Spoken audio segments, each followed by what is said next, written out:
कभी तुम्हारे साथ ऐसा हुआ है कि तुम घंटों तक पढ़े, लेकिन जैसे ही बुक बंद की ब्रेन बिल्कुल खाली, कुछ भी याद नहीं। तुम वहां थे, फोकस कर रहे थे, पढ़ने की पूरी कोशिश कर रहे थे, फिर भी जब टेस्ट आया या किसी से एक्सप्लेन करना पड़ा तो सब कुछ ब्लैंक। ऐसा लगता है जैसे तुमने कभी पढ़ा ही नहीं। देखो, मैं तुम्हें एक सीक्रेट बताता हूं जो किसी ने नहीं बताया। तुम लेजी नहीं हो, तुम्हारा ब्रेन ब्रोकन नहीं है।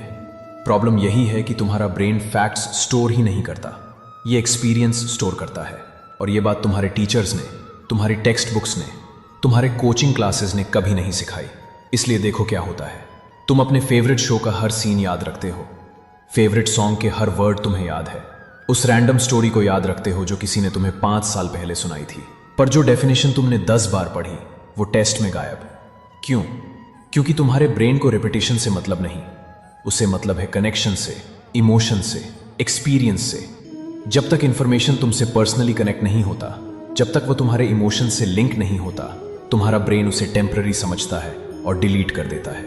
और आज मैं तुम्हें वही सीक्रेट्स दूंगा जो मेरे पास हैं, ऐसे मेथड्स जो तुम्हारी स्टडीइंग को कंप्लीटली ट्रांसफॉर्म कर देंगे। ये सिर्फ स्टडी टिप्स नहीं है, ये तुम्हारे ब्रेन की एक्चुअल लैंग्वेज है। और जब तुम ये सीख जाओगे तो स्टडीइंग स्ट्रगल नहीं रहेगी, ऑटोमेटिक बन जाएगी। तो चलो शुरू करते हैं। पहला सीक्रेट है रिट्रीवल पावर। अब देखो, स्कूल में क्या सिखाते हैं तुम्हें? हाईलाइट करो कलरफुल पेन से, नोट्स बनाओ नीट एंड क्लीन, फिर से पढ़ो सेम चैप्टर को, और ये सब करते रहो जब तक तुम्हें लगता है कि अब ये आ गया। पर मैं तुम्हें बताता हूं, ये सब फेक स्टडीइंग है, ये परफॉर्मेंस है स्टडीइंग की, एक्चुअल लर्निंग नहीं है। रियल स्टडीइंग क्या है? रिट्रीवल। और इसका मतलब है कि तुम अपने ब्रेन को फोर्स करो इंफॉर्मेशन निकालने की लॉन्ग, फॉर रिकॉग्निशन करने के लिए नहीं। देखो कैसे करना है ये। तुम सब कुछ बंद कर दो, बुक, नोट्स, वीडियोस, फोन, सब कुछ। एक ब्लैंक पेज लो अपने सामने और अब खुद से एक सिंपल सवाल पूछो, मुझे अभी एग्जैक्टली क्या याद है जो मैंने पढ़ा? No cheating, no fixing, no help, बस तुम और तुम्हारी मेमोरी। पहली बार जब तुम ये करोगे तो पता है क्या होगा? सिर्फ 5 से 10% याद होगा। एम्बैरेसिंग लगेगा, कॉन्फिडेंस टूट जाएगा, तुम सोचोगे कि कितना बुरा हूं मैं। पर यही तो एक्चुअल गेम है, क्योंकि जब तुम स्ट्रगल करते हो याद करने में, जब तुम्हारा ब्रेन मेहनत करता है इंफॉर्मेशन रिट्रीव करने में, जब वह फ्रिक्शन फील होता है, तब वह परमानेंटली सेव हो जाता है। ये डिस्कम्फर्ट, ये अवॉर्डनेस, ये डिफिकल्टी, यही सिग्नल है तुम्हारे ब्रेन के लिए कि यार ये इंपॉर्टेंट है, इसे रखना पड़ेगा। और देखो, रिकॉग्निशन और रिकॉल में बहुत बड़ा डिफरेंस है। रिकॉग्निशन का मतलब है कि जब तुम नोट्स देखते हो तो कहते हो हाँ ये देखा है, ये पता है मुझे। पर रिकॉल का मतलब है कि मैं खुद से, बिना किसी हेल्प के ये बता सकता हूं। एग्जाम में कौन सा चाहिए तुम्हें? रिकॉल। रियल लाइफ में जब कोई तुमसे कुछ पूछेगा कौन सा चाहिए? रिकॉल। तो वही प्रैक्टिस करो और ये रूल हमेशा याद रखो। अगर तुम्हें कंफर्टेबल फील हो रहा है जब तुम रिव्यू कर रहे हो तो चांसेस हैं कि तुम एक्चुअली कुछ नहीं सीख रहे। पर अगर तुम्हें अनकंफर्टेबल फील हो रहा है, फ्रस्ट्रेटेड फील हो रहा है जब तुम रिकॉल करने की कोशिश कर रहे हो, तो परफेक्ट, यही एक्चुअल ब्रेन ट्रेनिंग हो रही है। अब आते हैं दूसरे सीक्रेट पे, और वो है कैरेक्टर फ्यूजन। तुम्हें पता है क्यों तुम मूवी डायलॉग्स याद रखते हो पर बायोलॉजी का साइकिल नहीं? क्यों तुम अपने फेवरेट गेम की हर स्ट्रैटेजी याद रखते हो पर हिस्ट्री की डेट्स भूल जाते हो? इसका कारण सिंपल है, तुम्हारा ब्रेन फाइलिंग कैबिनेट नहीं है जहां तुम फैक्ट्स डंप कर सकते हो। तुम्हारा ब्रेन एक मिरर है, जो तुम्हारे जैसा लगता है, जो तुमसे कनेक्टेड फील होता है वो रखता है, जो स्ट्रेंजर लगता है, जो डिस्टेंट फील होता है वो निकाल देता है ऑटोमेटिकली। तो सॉल्यूशन क्या है? कॉन्सेप्ट मत पढ़ो, कॉन्सेप्ट बन जाओ। हाँ सीरियसली, मैं मजाक नहीं कर रहा। एक उदाहरण देता हूं तुम्हें। मान लो तुम इकोनॉमिक्स पढ़ रहे हो और सप्लाई एंड डिमांड का कॉन्सेप्ट है। अब बोरिंग ट्रेडिशनल वे क्या है? तुम पढ़ोगे कि when supply increases and demand decreases, price falls. Theory याद करोगे, ग्राफ बनाओगे, डेफिनेशन लिख दोगे, पर यह सब तुम्हारे ब्रेन में स्टिक नहीं होगा क्योंकि यह तुमसे कनेक्ट नहीं कर रहा। अब देखो कृष्णा का वे। सोचो कि तुम नाइकी के सीईओ हो, तुम्हारा लेटेस्ट शू ड्रॉप हुआ है और सडनली बहुत वायरल हो गया। अब डिमांड इतनी बढ़ गई है कि लोग डबल प्राइस पे भी खरीदने को रेडी हैं। तो तुम क्या करोगे? ऑब्वियसली प्राइस बढ़ाओगे क्योंकि तुम जानते हो लोग पे करेंगे। पर अब उल्टा सोचो, तुमने 1000 शूज बनाए पर सिर्फ 100 लोग खरीदना चाहते हैं, तो अब प्राइस गिराना पड़ेगा ना, वरना स्टॉक पे पड़ा रहेगा। यही है सप्लाई एंड डिमांड।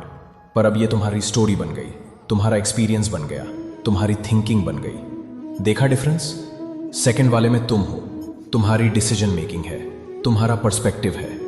इसको मैं कहता हूं कैरेक्टर फ्यूजन। जब तुम फर्स्ट पर्सन में सोचते हो, जब तुम उस प्रोसेस का पार्ट बन जाते हो, जब तुम उस कॉन्सेप्ट की जगह खुद को रख लेते हो, तब तुम्हारा ब्रेन इसे तुम्हारी आइडेंटिटी के साथ लिंक कर लेता है। और तुम्हारा ब्रेन आइडेंटिटी को कभी नहीं भूलता। इसलिए तुम्हें अपने हार्ट ब्रेक्स याद रहते हैं, इसलिए तुम्हें गाने के लिरिक्स याद रहते हैं, इसलिए तुम्हें सालों पुराने आर्ग्यूमेंट्स याद रहते हैं, क्योंकि वो सब तुम्हारी आइडेंटिटी का पार्ट थे।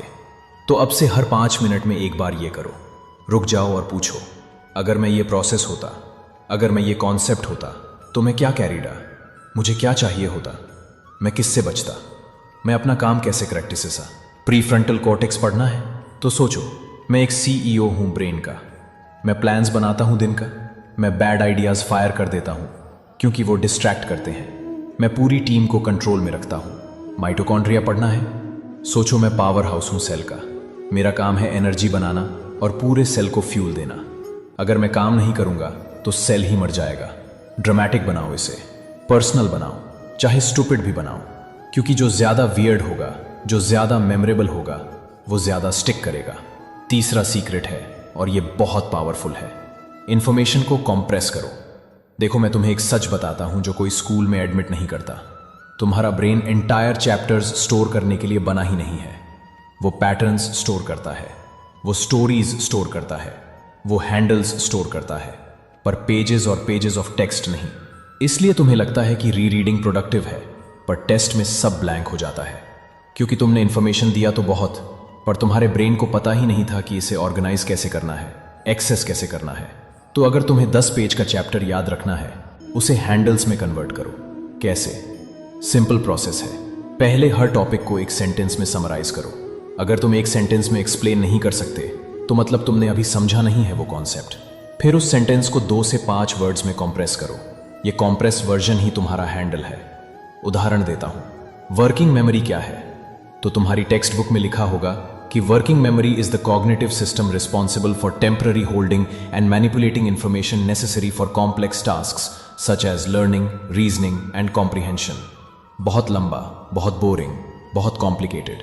अब इसे मैं कैसे कॉम्प्रेस करूंगा? वर्किंग मेमोरी है तुम्हारे ब्रेन के क्रोम टैब्स। हाँ, बिल्कुल वैसे ही। लिमिटेड स्पेस है। अगर ज्यादा टैब्स खोल दोगे तो क्रैश हो जाएगा। कुछ टैब्स बैकग्राउंड में फीड हो जाते हैं और तुम सिर्फ कुछ ही टैब्स पे फोकस कर सकते हो एक टाइम पे। बूम, हो गया। अब ये इमेज तुम्हारे दिमाग में हमेशा रहेगी। क्रैब्स साइकिल क्या है? बहुत कॉम्प्लिकेटेड एक्सप्लेनेशन है नॉर्मली।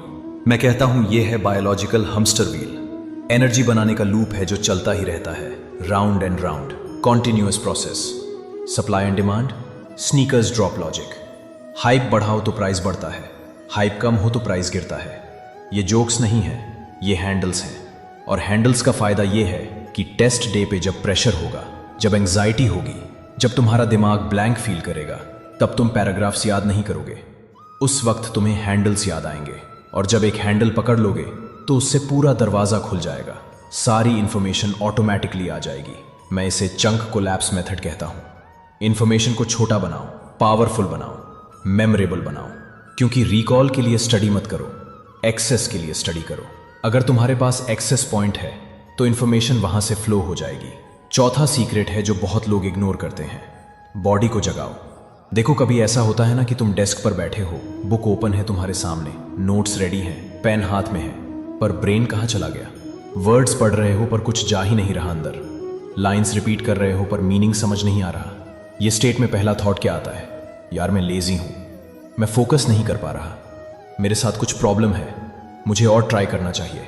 पर मैं तुम्हें बताता हूं, प्रॉब्लम ये नहीं है कि तुम लेजी हो, प्रॉब्लम ये है कि तुम्हारा नर्वस सिस्टम ऑफलाइन चला गया है। तुम्हारा ब्रेन टायर्ड नहीं है, डिस्कनेक्टेड है, ओवरलोड हो गया है और कंजर्वेशन मोड में चला गया है, जहां वो एनर्जी बचाने की कोशिश कर रहा है। ये फॉग जो फील होता है, ये ड्रिफ्ट जो होता है, ये मेंटल फ्लैट लाइन जो होता है, ये सब तुम्हारे नर्वस सिस्टम का रिस्पॉन्स है ओवरलोड के अगेंस्ट। और इस स्टेट में कितना भी ट्राई हार्डर करो, वापस नहीं आएगा। विल पावर काम नहीं करेगी, डिसिप्लिन काम नहीं करेगी। जो काम करेगी वो है sensation, biological reset, physical input.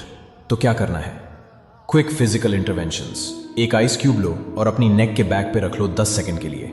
Instant jolt मिलेगा, अवेयरनेस शार्प हो जाएगी। या कोल्ड वाटर से फेस स्प्लैश करो, या बेयरफुट वॉक करो 2 मिनट बाहर ग्रास पे या फ्लोर पे। या थोड़ा उल्टा झुको, अप्रूव डाउन हो जाओ ब्लड फ्लो चेंज करने के लिए, या फ्लोर पे लेट जाओ, लेग्स अप करो, आर्म्स स्ट्रेच करो, ग्राउंडिंग रीसेट करो। ये स्पिरिचुअल प्रैक्टिसेस नहीं है, ये बायोलॉजिकल साइंस है। जब तुम ये करते हो तो तुम्हारा वेगस नर्व एक्टिवेट होता है, तुम्हारा नर्वस सिस्टम सिग्नल रिसीव करता है कि हाँ, we are alive, we are present. तुम्हारा हार्ट रेट चेंज होता है, तुम्हारी अवेयरनेस शिफ्ट होती है, तुम्हारा ब्रेन रिकनेक्ट होता है।